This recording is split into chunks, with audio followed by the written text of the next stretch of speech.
નમસ્કાર વિદ્યાર્થી મિત્રો, તમારું ખૂબ ખૂબ સ્વાગત છે મારી આ ચેનલ સ્ટડી વિથ નેન્સીમાં. જો હજી સુધી તમે આ ચેનલને સબસ્ક્રાઈબ ના કરી હોય તો જલ્દીથી સબસ્ક્રાઈબ કરજો. આજે આપણે પ્રકરણ નંબર 1 પૂર્ણાંક સંખ્યાઓ સ્વાધ્યાય 1.1નો પ્રશ્ન નંબર 3 અને 4 જોઈશું. તો પ્રશ્ન નંબર 3 જોવો. સૌ પહેલાં આપેલો છે, ક્વિઝના 3 ક્રમિક રાઉન્ડ પછી ટીમ એના ગુણ -40, 10 અને 0 છે અને ટીમ બીના ગુણ 10, 0, -40 છે. કઈ ટીમના ગુણ વધુ છે? શું આપણે કહી શકીએ કે પૂર્ણાંક સંખ્યાઓને કોઈ પણ ક્રમમાં ઉમેરી શકીએ? કે ક્વિઝ રમાણી, ક્વિઝમાં 3 રાઉન્ડ થયા. એ 3 રાઉન્ડ પછી ટીમ એના ગુણ -40, 10, 0 છે અને ટીમ બીના ગુણ કેટલા છે? 10, 0 ને -40. ટીમ એના ગુણ ને ટીમ બીના ગુણ આપેલા છે. તો શું કીધું છે? કઈ ટીમના ગુણ વધુ છે? શું આપણે એમ કહી શકીએ કે પૂર્ણાંક સંખ્યાઓને કોઈ પણ ક્રમમાં ઉમેરીએ જવાબ સરખો જ આવે? તો આપણે જોવાનું સોલ્યુશન કરીએ. પહેલાં તો શું પૂછ્યું છે? કઈ ટીમના ગુણ વધુ છે? તો કઈ ટીમના ગુણ વધુ છે એ જાણવા માટે આપણે શું કરશું? પહેલાં ટીમ એનો કુલ ગુણ કરશું અને ટીમ બીના કુલ ગુણ ગોતશું. એટલે જેના ગુણ વધારે હશે એ શું થશે? એ જવાબ આવશે. તો પહેલાં ટીમ એના ગણીએ કે ટીમ એના કુલ ગુણ બરાબર શું થશે? -40, 10 અને 0. એ ત્રણેય રાઉન્ડમાં કેટલા એને ગુણ મળ્યા હતા? -40, 10 અને 0. તો હવે આપણે એના કુલ ગુણ શોધવા માટે શું કરીશું? કુલ ગુણ શોધવા માટે શું કરીશું કે -40 + 10 + 0. કે આપણે એને કુલ ગુણ શોધવા છે તો બધાનો સરવાળો કરીએ તો આપણને કુલ ગુણ મળી થાય. તો -40 + 10 + 0. તો 10 ને 0 કેટલા થશે? 0 જ થશે. એટલે -40 + 10. કેમ કે 10 ને 0 કોઈ પણ સંખ્યામાં 0 ઉમેરીએ એને એ જ સંખ્યા આવે એટલે +10. -40 + 10. હવે અહીં જોશો માઇનસ પ્લસ શું થઈ જાય? માઇનસ પ્લસ માઇનસ થઈ જાય એટલે 40માંથી 10 જાય. 40માંથી 10 જાય એટલે કેટલા આવે? 40 - 10 કેટલા આવશે? 30 આવશે. પણ કેવા 30 આવશે? -30 આવશે. કેમ કે મોટી સંખ્યા કઈ છે? 40 છે. 40ની આગળ માઇનસની નિશાની છે એટલે -30 આવશે. આમાં જો વત્તા ઓછા બે અલગ અલગ નિશાની છે એટલે બાદબાકી જશે. 40માંથી 10 જાય એટલે 30 અને મોટી સંખ્યા 40 છે. 40ની આગળ માઇનસની નિશાની છે એટલે 30ની આગળ પણ કઈ નિશાની આવશે? માઇનસની નિશાની. એટલે શું આવશે? -30. હવે ટીમ બીના ગુણ બરાબર. તો ટીમ બીને બધા રાઉન્ડમાં કેટલા ગુણ મળેલા હતા? તો 10, 0 અને -40. તો એના કુલ ગુણ શોધવા હોય તો કુલ ગુણ બરાબર શું થશે? 10 + 0 + -40. તો આમાં પણ એમ જ થશે. 10 ને 0 કોઈ પણ સંખ્યામાં 0 ઉમેરીએ એની સંખ્યા આવે એટલે 10 + -40. વત્તા ઓછા શું થઈ જાય? ઓછા થઈ જાય એટલે 10 - 40. 10માંથી 40 જાય એટલે અહીંયા 10ની આગળ કોઈ નિશાની નથી પણ આપણે કોઈ નિશાની ના હોય એટલે શું સમજવાનું? અહીંયા ધનની નિશાની છે એટલે વત્તા ઓછા. 40માંથી 10 જાય એટલે 30. પણ મોટી સંખ્યા 40 છે. 40ની આગળ માઇનસની નિશાની છે એટલે 30ની આગળ કઈ નિશાની આવશે? માઇનસની નિશાની. એટલે ટીમ બીનો કુલ ગુણ કેટલો થશે? -30. તો ટીમ એનો કેટલો થયો? તો -30 અને ટીમ બીનો કેટલો થયો? -30. તો આપણને શું પ્રશ્ન પૂછેલો હતો કે કઈ ટીમના ગુણ વધુ છે? તો કઈ ટીમના ગુણ વધુ થશે? બંને ટીમના સરખા થશે. તો અહીં આપણે લખશું કે ટીમ એ અને ટીમ બી બંનેના ગુણ સરખા છે. ટીમ એ અને ટીમ બી બંનેના ગુણ સરખા છે. પછી બીજો પણ એક પ્રશ્ન પૂછેલો છે કે શું આપણે કહી શકીએ કે પૂર્ણાંક સંખ્યાઓને કોઈ પણ ક્રમમાં ઉમેરી શકાય? કે આપણે એમ કહી શકીએ કે આ જે પૂર્ણાંક સંખ્યાઓ છે એને આપણે કોઈ પણ ક્રમમાં ઉમેરી શકીએ. એટલે કે આપણે 40 વત્તા જોવો પહેલામાં શું આપેલું હતું? -40, 10 ને 0 અને બીજામાં શું ગુણ હતા? 10, 0 અને -40.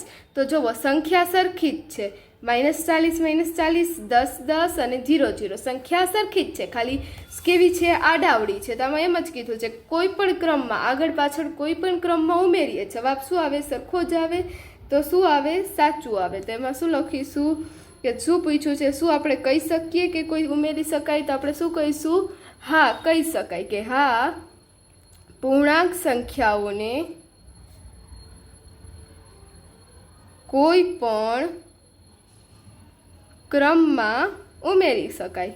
આપણે 2 + 3 કરીએ અથવા તો 3 + 2 કરીએ, બંનેનો જવાબ સરખો જ આવે.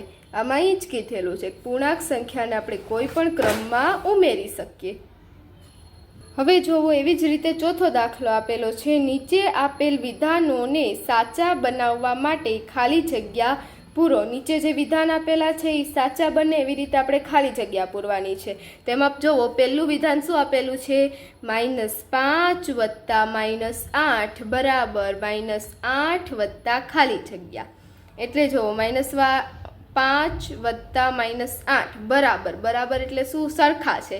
-8 વત્તા ખાલી જગ્યા એટલે કોની સાથે સરખા છે, -5. તો અહીંયા શું આવશે, -5. કેવી રીતે આવશે કે ક્રમનો ગુણધર્મ. કયો ગુણધર્મ, ક્રમનો ગુણધર્મ. આપણે ઉપર જે ગુણધર્મ શીખી ગયા એ જ ગુણધર્મ ઉપરના દાખલામાં તો કોઈ પણ ક્રમમાં ઉમેરી શકાય. એવી જ રીતે જોવો, આને -5 વત્તા 8 ને આપણે કયા ક્રમમાં ગોઠવી શકીએ, -8 વત્તા -5 કરીએ તો શું આવે, જવાબ બેયનો સરખો જ આવે. એટલે આપણે પહેલા 5 લખીએ કે પાછળ 5 લખીએ, બેયનો જવાબ સરખો આવે. એટલા માટે શું આવ્યું, -5. કોઈ પણ ક્રમમાં ઉમેરીએ જવાબ શું આવે, સરખો આવે. પછી એવી રીતે બીજો છે, -53 વત્તા ખાલી જગ્યા બરાબર -53. એટલે -53માં આપણે કેટલા ઉમેરીએ તો -53 જ જવાબ આવે.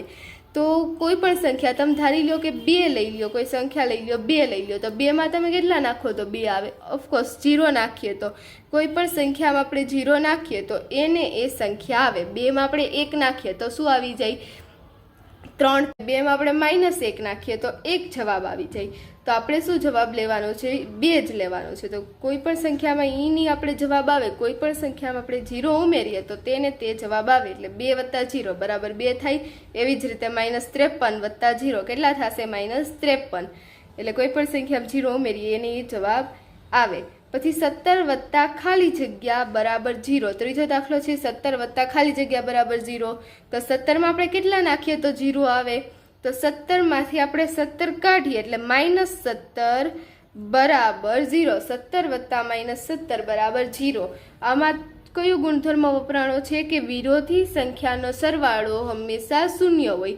વિરોધી સંખ્યા એટલે એની ઊંધી સંખ્યા. જેમ કે આપણે લઈએ 2 તો 2ની વિરોધી સંખ્યા થાય -2. બીજી કોઈ સંખ્યા લઈએ 15 તો 15ની વિરોધી સંખ્યા થાય -15. -15ની વિરોધી સંખ્યા 15 થાય. પછી આ 17ની વિરોધી સંખ્યા કઈ થશે, -17. એટલે 17 વત્તા -17 બરાબર કેટલા થશે, 0.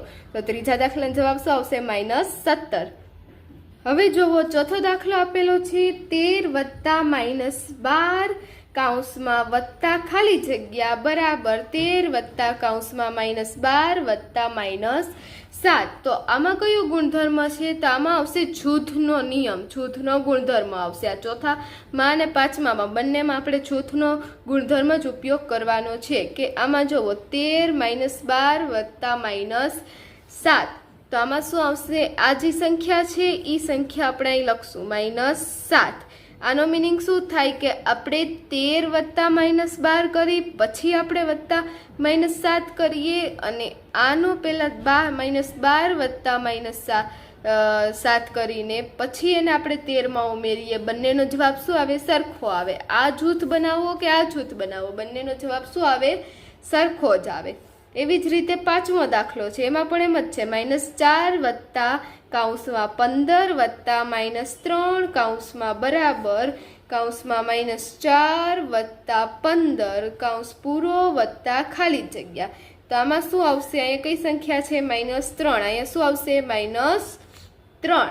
પાંચમા દાખલાના જવાબમાં શું આવશે, -3. કે તમે આનું જૂથ બનાવો કે આનું જૂથ બનાવો, શું આવે, જવાબ સરખો જ આવે. પહેલાં તમે આનો સરવાળો કરી પછી આનો કરો, કાં પછી તમે પહેલાં આનો સરવાળો કરો અને પછી એમાં -3 ઉમેરો, જવાબ શું આવશે, સરખો જ આવશે. તો અહીં આપણે પ્રશ્ન નંબર 3 અને પ્રશ્ન નંબર 4 પૂર્ણ થાય છે. જો તમને મારો વિડીયો પસંદ આવ્યો હોય તો લાઈક શેર સબસ્ક્રાઈબ કરજો. Thanks for watching.